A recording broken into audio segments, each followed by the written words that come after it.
So, hello and welcome, everyone. Today, we are going to take a look at two very recent decisions from Europe, one from the Court of Justice of the EU, and another one from the Unified Patent Court, in this case here, the local division of Düsseldorf, which decisions, both of them, deal with a very interesting and a very important topic, the so-called long-arm jurisdiction of national courts in Europe, but also of the Unified Patent Court in Europe. As the long-arm jurisdictions, we understand situations where a court can basically extend its jurisdictions over the decision of infringement of national patents, covering eventually patents that have been granted in another country, in another jurisdiction. And this, both of the decisions we're going to look at today deal with this question of whether European courts, and when I say European courts, I mean on the one hand national courts of the EU member states, and on the other hand the UPC, can do that, and respectively under which conditions they can exercise this type of long-arm jurisdiction. We're going to start with the decision of the Court of Justice of the EU, which was delivered about a month ago in a case between BSH and Electrolux. BSH is a German company which manufactures home appliances, and Electrolux is a Swedish competitor, so a Swedish company which also manufactures home appliances. What is here one point to keep in mind is that these cases, both cases, and including the one of the Court of Justice of the EU, do not refer to standard essential patents. So this case here, the BSH Electrolux case, referred, for example, to a European patent concerning a vacuum cleaner. Nevertheless, these principles that have been established here are also applicable to cases where we will have standard essential patents. So the guidance here, although in the specific scenario we didn't have SEPs in the proceedings, are also applicable for front case law. This is just a comment for the introduction. So here, in this case, as I mentioned already, the base of the proceedings was a European patent. And maybe just a brief information on that so that we will be able to better understand the decision. When we talk about European patents, we talk about patents that have been granted by the European Patent Office.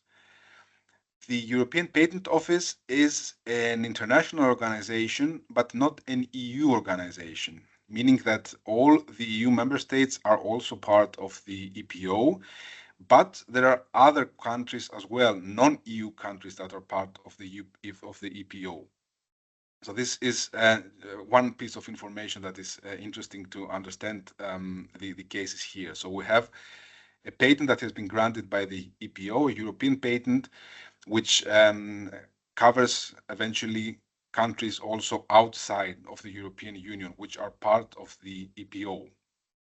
What happens with these European patents that the EPO grants is that they have a function like a base patent, meaning that they are not directly applicable, or they do not have directly an effect in the individual member states of the EPO, but need to be validated. And when we say validated, we mean that the national patent offices, for example, in Germany, the German Patent and Trademark Office, and the respective organizations in the other member states, need to basically grant a national patent based on the European patent. So this was the case here in the present case as well. BSH, this German company, owns a European patent that has been validated in numerous member states of the EU. Here, in this case, in Germany, in Greece, in Spain, in France, in Italy, in the Netherlands, in Austria, and in Sweden. So we had national patents in all of these EU member states based on the European patent that BSH holds. And this patent was also validated in to other countries which are not part of the EU, the UK and Turkey. So we had also here a national patents, national UK patents and Turkish patents that have been granted by the respective offices based on the European patent. This is important here because BSH in February 2020 filed an infringement action against Electrolux, again, which is a Swedish company, in Sweden. So it filed an action against Electrolux in its home court, to say it like this. But what was interesting here was that this action was not related only to the infringement of the Swedish patent that BSH hold, but it was also directed to the infringement of the rest of the patents. So BSH asked the Swedish court to order a cease of use in all states in which the patent was validated, so all EU and non-EU states, and also requested the payment of equitable remuneration and damages for all states in which the patent has been validated. This led to Electrolux to contest the jurisdiction of the court, not with respect to the infringement of the Swedish patent that has been asserted in Sweden against the Swedish company, but regarding all the rest. So basically what Electrolux said here is that you cannot rule on infringement of non-Swedish patents as a Swedish court. And the Swedish Patent and Commercial Court in first instance agreed with Electrolux and declined jurisdiction for the non-Swedish patents that BSH had made part of the proceedings here. BSH appealed this decision, and we are at the level of the appeal court in Sweden. So the Swedish appeal court has to deal with the case now. And it decided to refer some questions regarding the jurisdictional part to the Court of Justice of the EU. This is a normal situation. It's a normal procedure. The Court of Justice of the EU is competent for deciding or providing guidance on questions that refer to EU law. So we're going to see in a moment that these are questions that have been discussed here. So this is how the Court of Justice of the EU got involved in these proceedings. It was asked by the Swedish Court of Appeal to provide guidance of how to understand the provisions regarding jurisdiction and how to deal with jurisdiction in the present proceedings.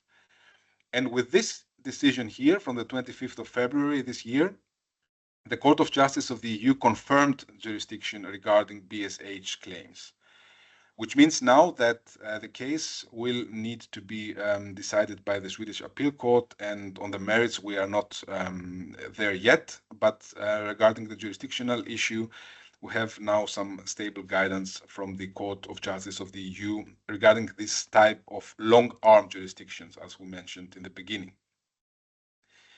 Now, before we go into the details of the legal reasoning, I think we need to take a look at two main provisions which were important in this case, which were key in these proceedings. And these provisions come from a legal instrument which is called the Brussels 1 bis regulation. What is this? This is a law from the EU which has as its subject matter to provide rules on how to deal with cases when you have more than one court in the EU potentially being addressed with an action. So here, the Brussels 1 regulation generally wants to set up rules on which court in the EU shall take up a case if there is a connection between more than one member states in the EU. And as a regulation, it is law which is necessarily applicable in the member states. So all European national courts need to apply the Brussels 1 regulation. The Brussels 1 regulation has a very important provision, which is Article 4, which is displayed here on your screen. And this is a provision which establishes a general principle of which courts shall have generally jurisdiction.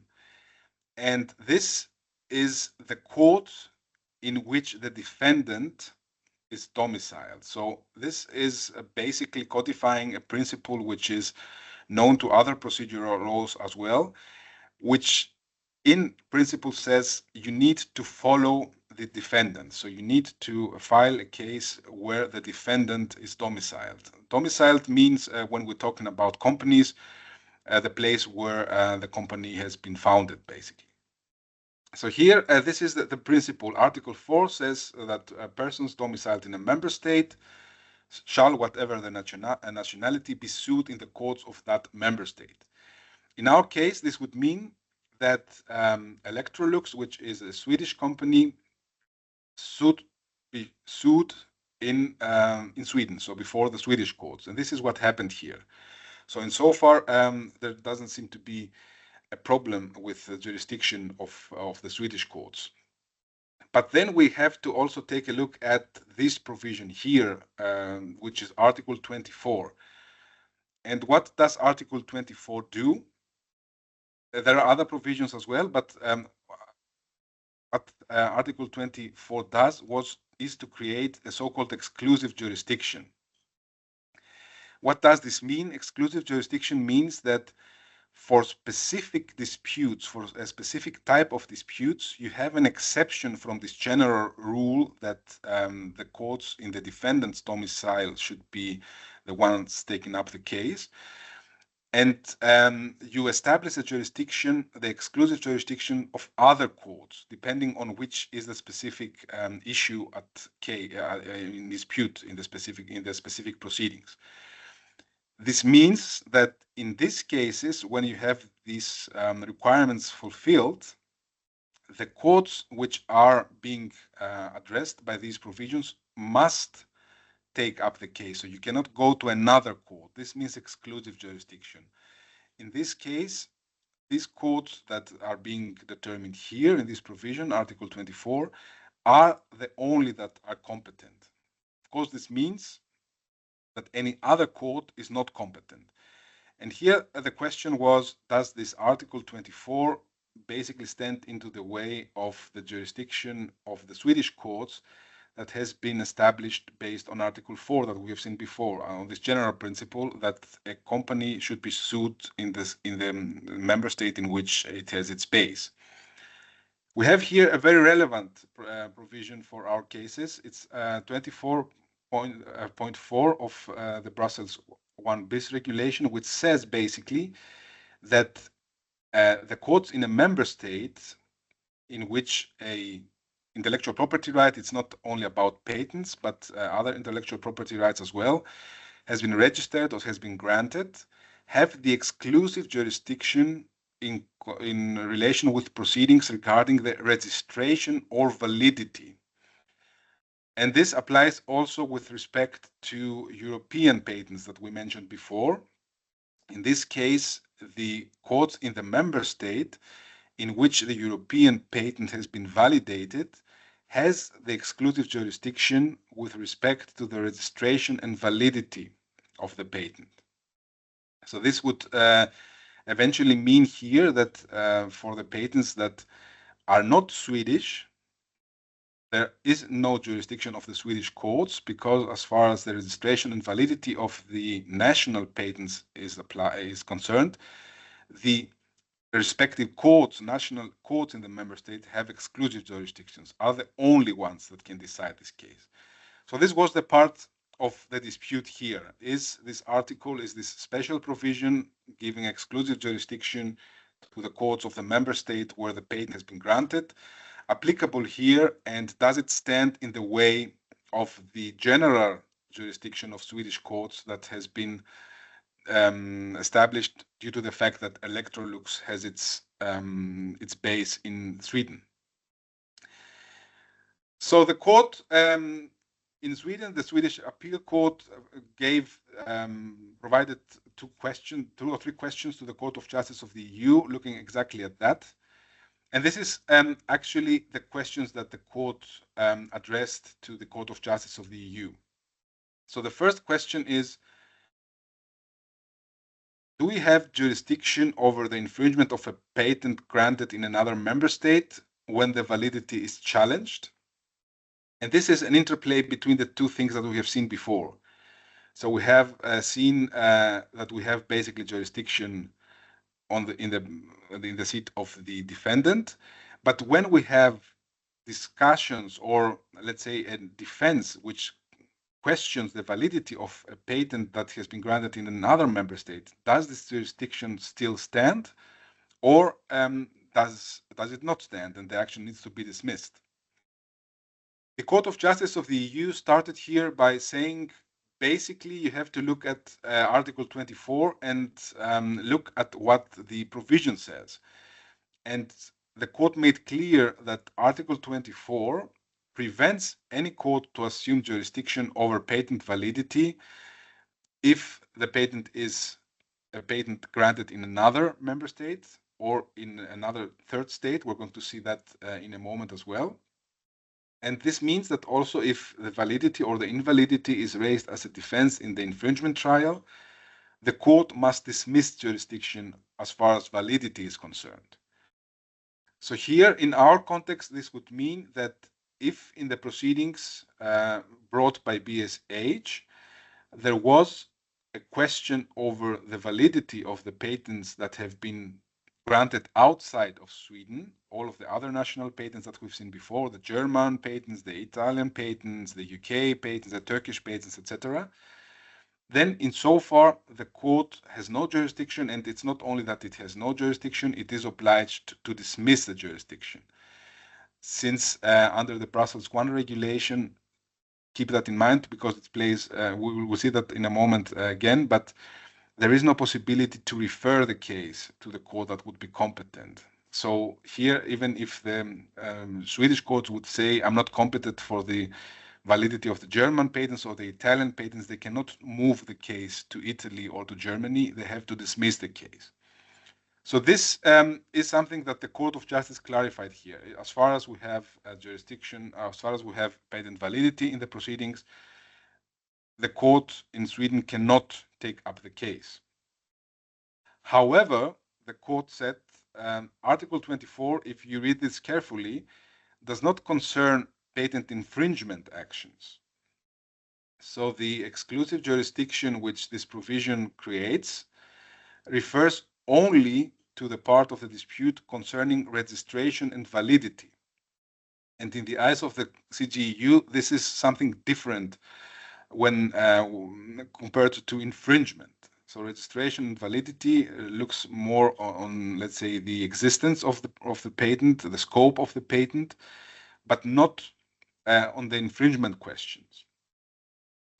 As a consequence, the court said that the national courts in the defendant's domicile do not lose their jurisdiction over infringement of patents granted in another member state just because, as a defense, the defendant challenged the validity of that patent. In our case, this means that the Swedish courts would not lose the jurisdictions that they have based on the fact that Electrolux is a Swedish company based in Sweden, just because it would have, as a defense, challenged the validity of all the other non-Swedish patents that have been asserted here. So generally, this means, in other words, that if there is a jurisdiction established and the jurisdiction is established on these general provisions, the national court can decide about infringement of foreign patents, even if the defendant has contested the validity of these foreign patents. And the Court of Justice of the EU gave several reasons for that. One reason was, again, looking at the scope of this Article 24, this exception that we mentioned before. And there we had, as we saw already, the term validity of patents. So what does this include? What can you understand under the validity of patents? How broad is Article 24? How broad is this exception? And the Court of Justice said here, this exception must be interpreted strictly.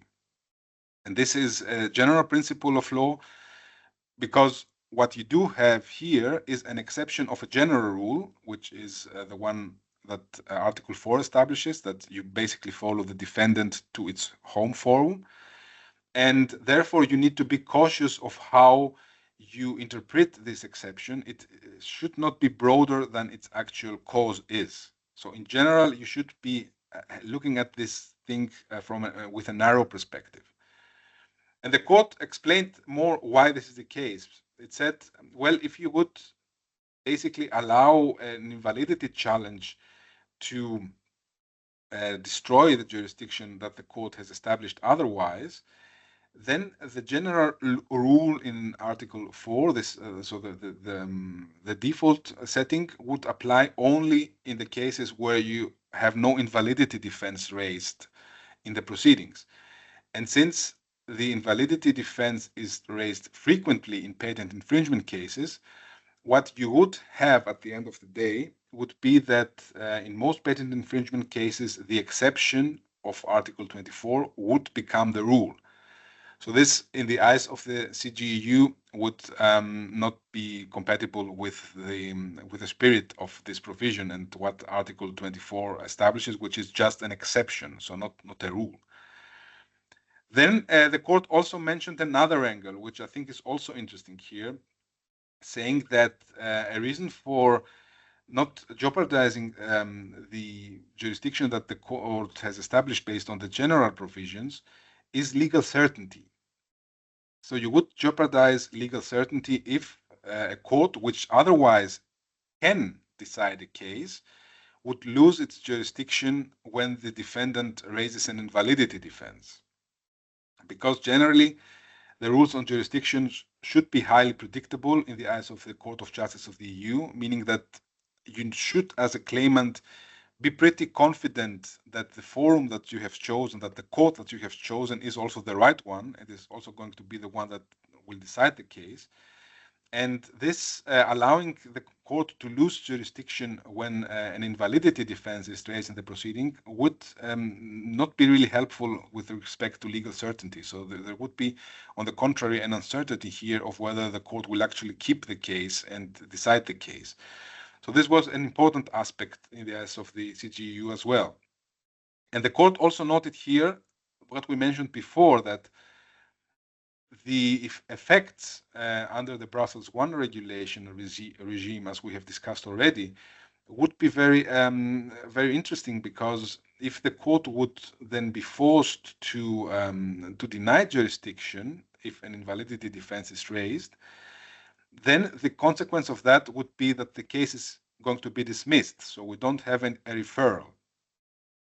And this would basically give the defendant the possibility to bring an action that has been otherwise properly filed to an end. So giving him basically the power, in a sense, to terminate proceedings before an otherwise competent court. That would have meant, in our case, for example, that Electrolux, by contesting the jurisdiction, the validity of the German patent that has also been included in BSH case here, or the validity of the UK patent or the Turkish patent, would lead to a dismissal of the proceedings in Sweden, and not to a referral of the case to the German court, to the UK court, or to the Turkish court. And this, in the eyes of the Court of Justice of the EU, would really harm legal certainty in this respect. On the contrary, the Court of Justice suggested here that the interpretation it has chosen allows the patent owner to concentrate all of its infringement claims and obtain overall compensation in a single forum, and at the same time avoid divergent decisions.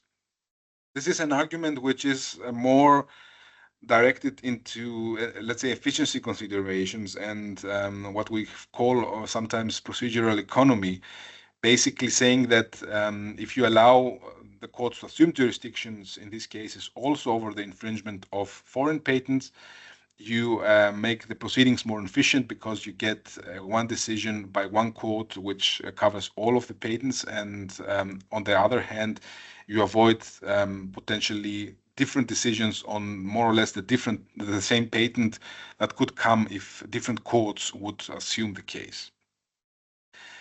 The final question which the court addressed here is an interesting one. Does this mean that since you could, in principle, take up the case and also rule about the infringement of foreign patents, does this mean that you always need to do that and always need the case to decide the case without any other consideration? And here the Court of Justice gave the national court some leeway and some flexibility, because it said even if in principle you have jurisdiction and you can exercise jurisdiction also with respect to foreign patents, it is still possible to divide proceedings if foreign patents have been asserted. And the court particularly mentioned one possible scenario here, that the proceedings might be stayed by the infringement court if this is justified, especially if there is this invalidity attack on the patent, on the foreign patent abroad, and there is a reasonable non-negligible possibility that the patent will be invalidated in these foreign proceedings. So in our case here, what this would mean is that the Swedish courts would be in a position to, let's say, split the proceedings eventually and maybe stay their proceedings as far as, for example, the German patent is concerned or the UK patent is concerned, if there is a reasonable possibility that the patents would be invalidated in Germany or would be invalidated in the UK. So this, again, is a clarification by the Court of Justice of the EU here that the courts, although they have jurisdiction and they should assume jurisdiction, they still have some leeway on how to deal with these cases where foreign patents are involved. And finally, we had the second question here, which was also placed by the Swedish courts to the Court of Justice of the EU, and it's a very similar one with the first question, with the only difference that here the question refers to cases where the patents that have been asserted are patents that have been granted by a non-EU member state. So until now we had the discussion around how to deal with cases where you have infringement being asserted in the proceedings, infringement of national patents of EU member states.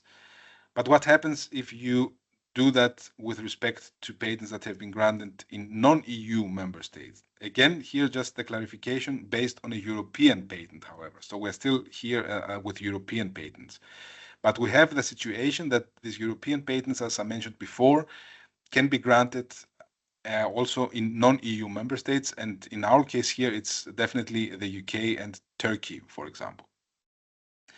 So the court said here, in this case, when foreign patents are asserted that are non-EU patents, jurisdiction in principle is given. There could be some limitations, however, if special rules apply.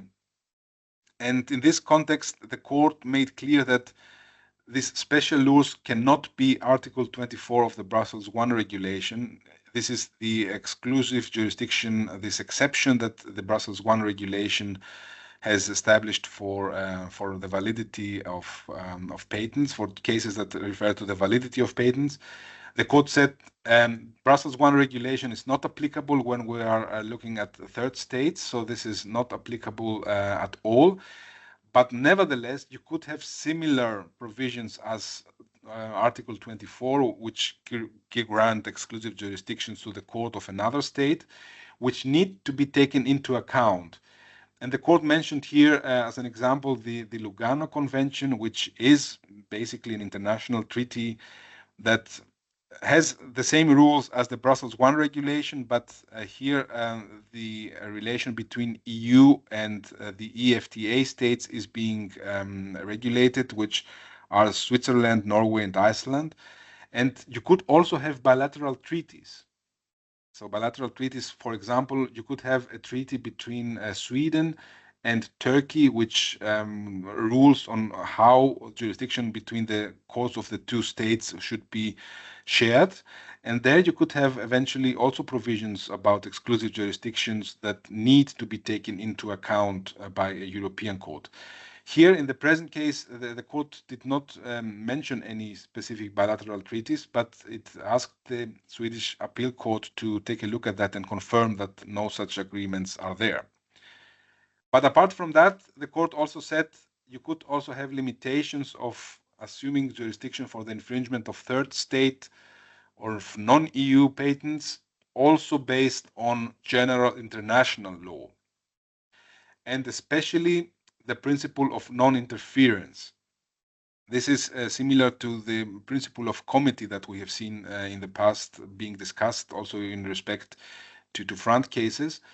But it means basically that you should be careful that your jurisdiction does not intervene with the jurisdiction of another court in another country, which can also assume jurisdiction over a case.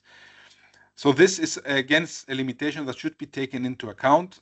At the same time, the Court of Justice of the EU said here, this is less critical when we're talking about the infringement of patents, because in these cases, of course, the validity or let's say the scope or the existence of the patent, of the foreign patent, is also going to be discussed in the infringement proceedings, but the court is not going to decide about the validity. So any decision on the scope of the patent, etc., has an effect only between the parties and no effect whatsoever regarding the existence or the scope of the patent granted in another jurisdiction, or you don't have any impact of how the authorities in a foreign country will deal with the patent.